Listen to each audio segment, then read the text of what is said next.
Eagles fans, this is Chris Franklin of NJ Advanced Media, and welcome to this emergency podcast edition of the No-Huddle Show, the show where we discuss all things related to the Philadelphia Eagles. Now, before we begin, I want to remind you that you can read our content, such as this breaking news that we're giving to you guys right now on NJ.com/Eagles, and be sure to bookmark that to get the latest Eagles news and analysis. And we also want to mention that this emergency podcast is brought to you by Pinco Tech. Pinco Tech has 2 campuses in Blackwood, New Jersey and Bristol, Pennsylvania, and has provided comprehensive hands-on career training for more than 50 years, featuring programming in HVAC, electrical, plumbing, automotive technology, and more. With dedicated instructors and career placement assistants, Pinco Tech can give you the skills and confidence to build a brighter future. Financial aid is available to those who qualify. Learn more and take the first step today at pincotech.edu. Now, the reason that we're here today on doing this podcast, we thank you guys for listening to this, is that the Eagles have a new offensive coordinator. Kevin Patullo was hired, officially announced on Wednesday that he's taking over for Kellen Moore, who left to become the head coach of the New Orleans Saints.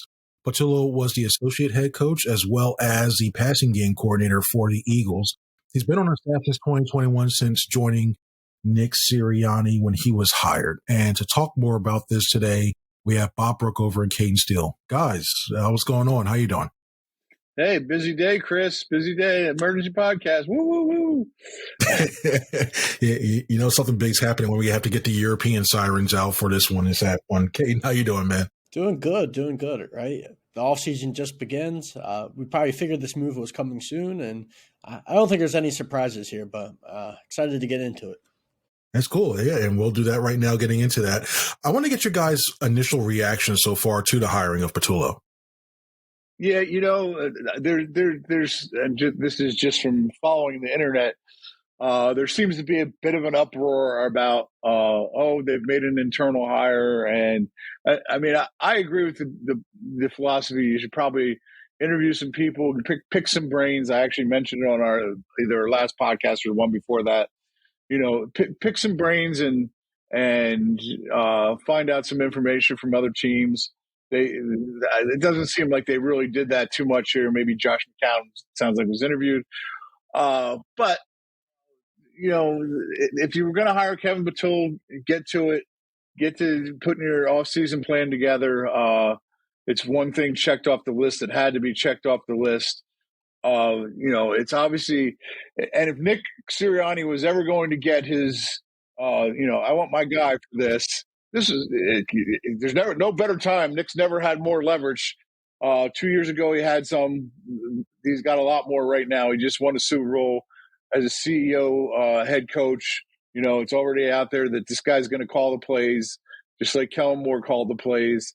I don't quite understand the uproar or part of this goes back to, I guess, you know, after the Eagles won their first Super Bowl, they lost their coordinator, Frank Reich, to the Colts. They hired Mike Crow internally. It didn't work out very well. But then the second time they lose Shane Steichen, they hire Brian Johnson. That didn't work out so well. But these situations are all different. And, you know, did Mike Crow not work out because Mike Crow wasn't a good offense? Maybe.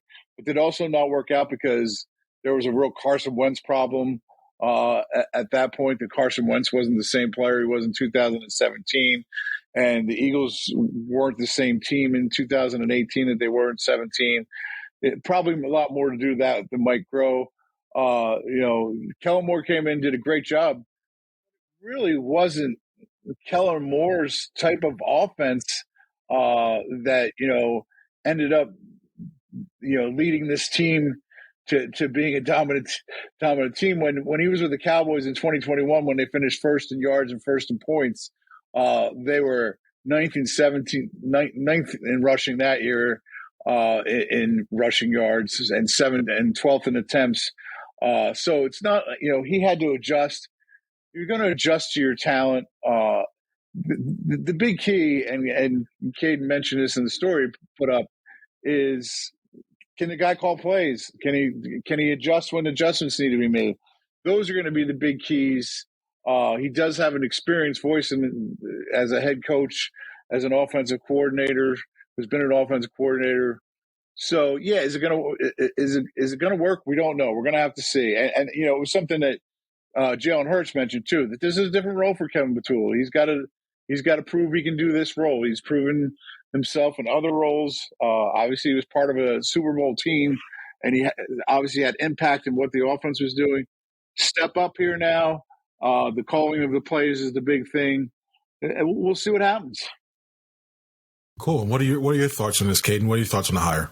Yeah, I don't know, it's a tricky position. Obviously, there's some risk in hiring Kevin Patullo because he hasn't called plays before, and I understand why some people might be concerned. Like Bob mentioned, you see Brian Johnson not panning out and Mike Rowe not panning out, but that doesn't necessarily mean that Kevin Patullo won't. I think maybe if a month ago the Eagles lost in the playoffs and Kellen Moore left, this could be a different situation possibly because Nick wouldn't have maybe the power that he does now, and two, they would have a head start on a search for an offensive coordinator. But because of the position they're in, and because of the circumstance of them winning a Super Bowl, I mean, feel this was really the only option that made a lot of sense. Still to be determined whether it's going to work or not. But it's really tough, I think, at this stage to bring in an offensive coordinator who comes from an outside perspective and having him come in and try to install something that's different than what they were doing last year. I expect things to kind of stay the same under Kevin Patullo. I mean, you look at Jeff Stoutland, who has a huge say in the run scheme that they do. I don't expect that to change much.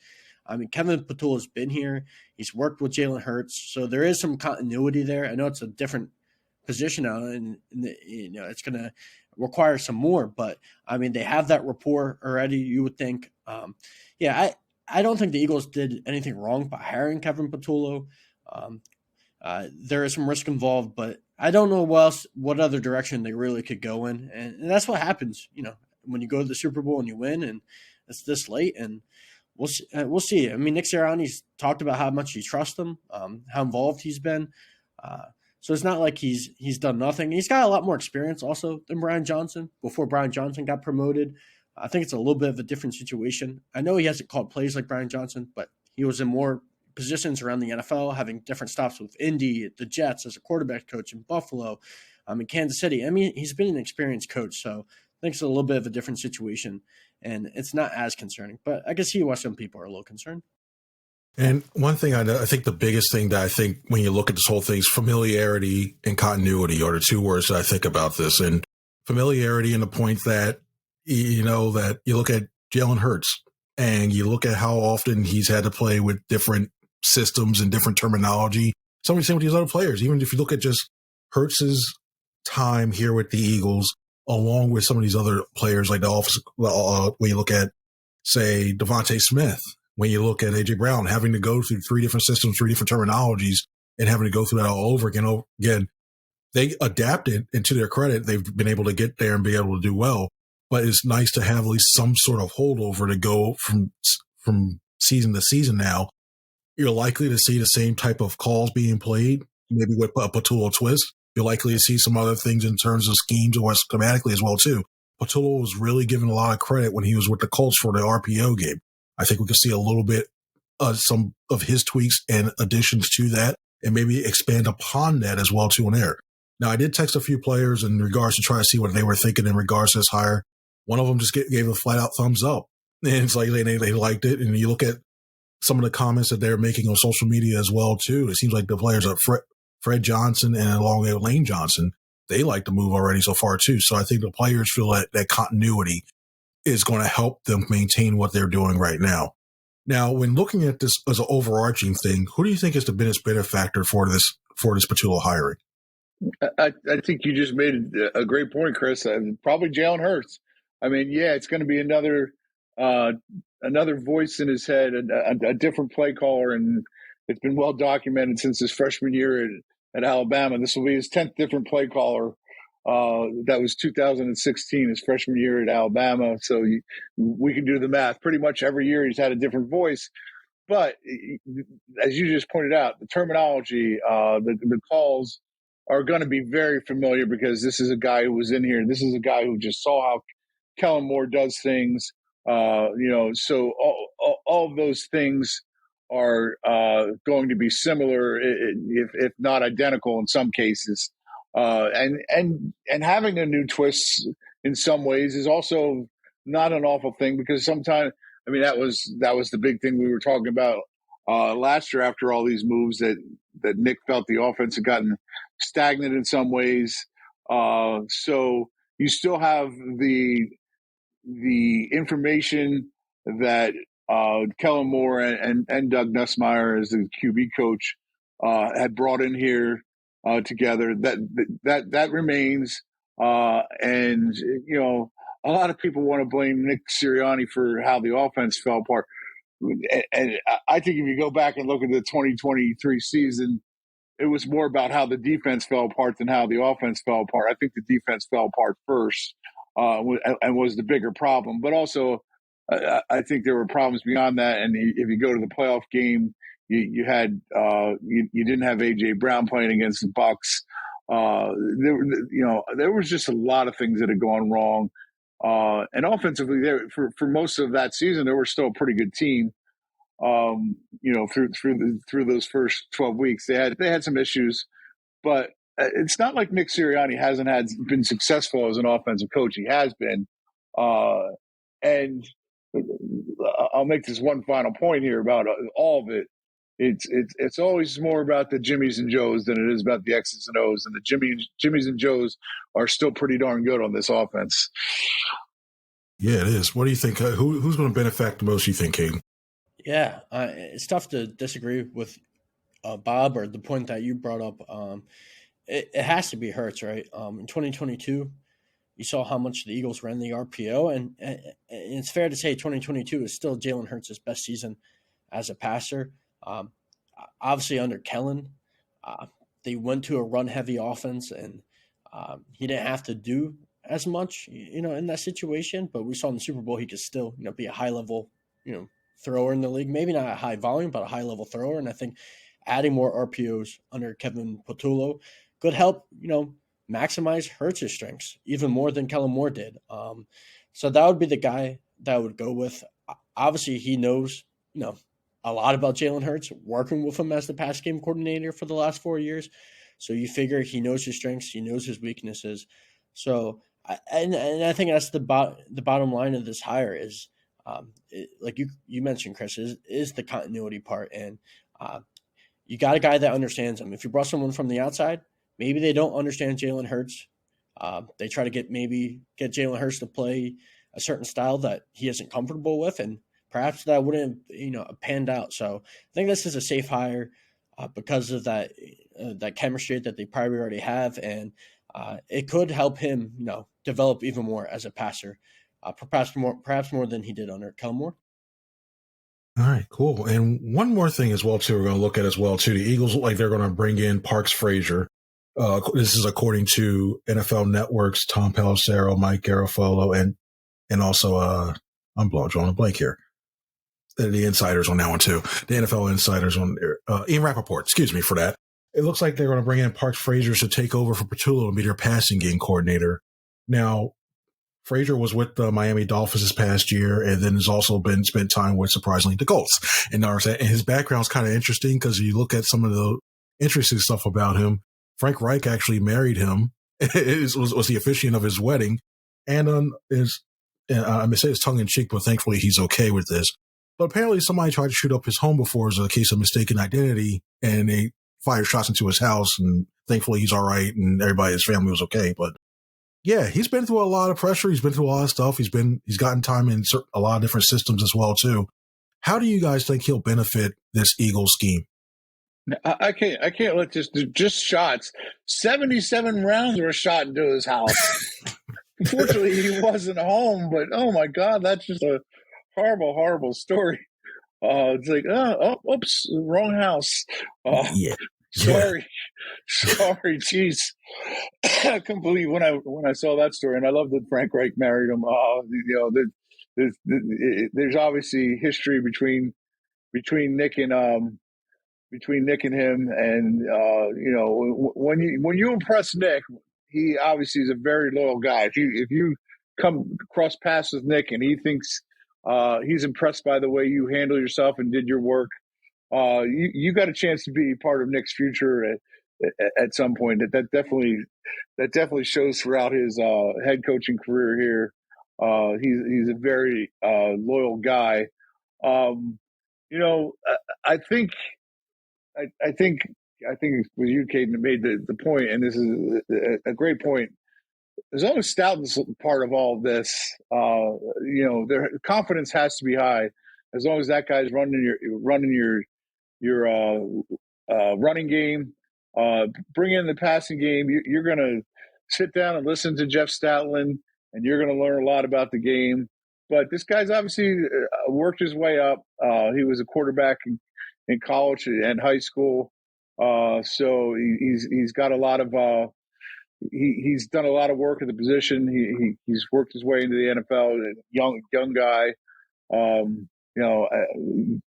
Presumably when you hire these young guys, they have a lot of energy. Although as an old guy, I'm gonna vouch for old guys like Vic Fangio and Jeff Stoutland. It's hard to imagine anybody having more energy than those two guys. But hey, good for Parks Frazier. And what a fine name. That's if I've ever heard a passing coordinator name, Parks Frazier would be it. Part of me feels like he's going to have this. He can walk up to the theme Many Men by 50 Cent because after he goes at. But yeah, that was crazy. His real name is Randall Parks Frazier II, which also actually is not a bad boxing name.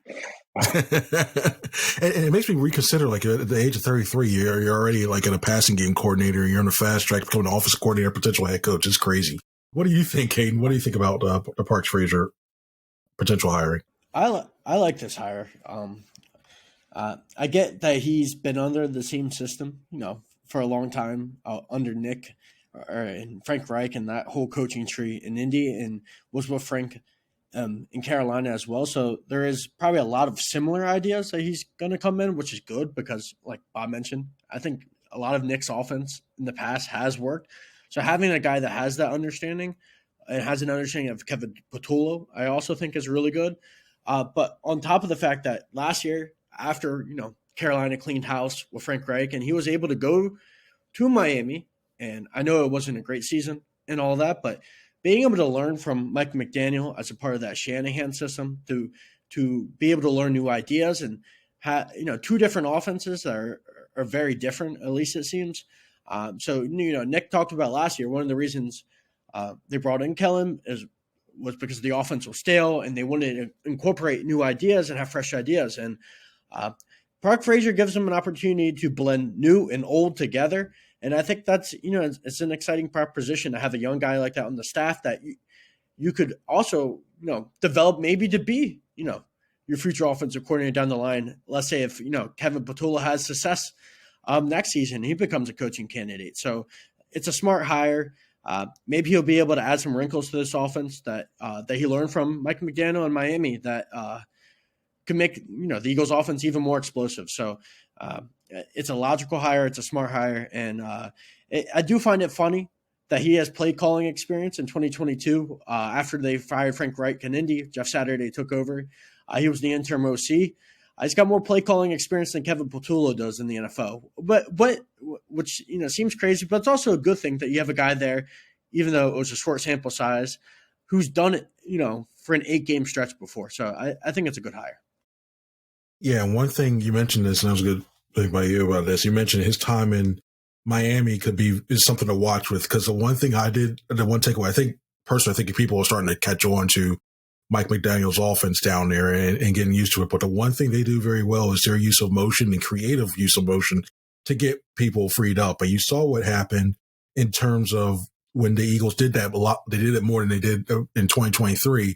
And look how that started to open things up for AJ, for Devontae, for Dallas Goedert as well, too. So I want to see what he incorporates that and to see those little wrinkles that are about to be on the way in terms of that offense. And in terms of the play calling aspect, I like that as well. So you have somebody who has a thing, because with play calling, it's not like Madden where you go, okay, I'm going to this one section, play whatever. There's a flow to it.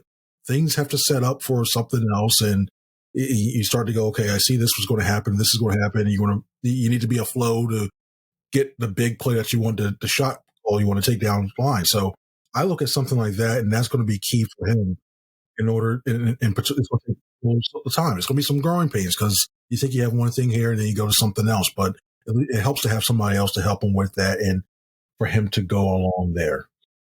But I want to appreciate that's it for this emergency podcast. I want to thank Bob and Kayden. Oh yeah, thank you, Europe. Well, I want to thank Bob and Kayden for you guys for coming on here, and I want to thank all you guys for taking time to listen out to this emergency podcast. We'll have continuing coverage on this hire, on the hire of Kevin Patullo and pending hire of Parks Frazier on NJ.com/Eagles. So for Bob Brookover and Cayden Steele, I'm Chris Franklin. Everybody have a good one. See ya.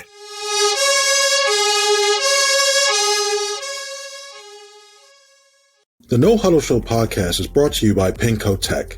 With 2 convenient campuses in Blackwood, New Jersey and Bristol, PA, Penco Tech has provided comprehensive hands-on career training for more than 50 years, featuring programs in HVAC, electrical, plumbing, automotive technology, and more. With dedicated instructors and career placement assistants, Penco Tech can give you the skills and confidence to build a brighter future. Financial aid is available to those who qualify. Learn more and take the first step today at pencotech.edu. That's PENNCOTECH.edu.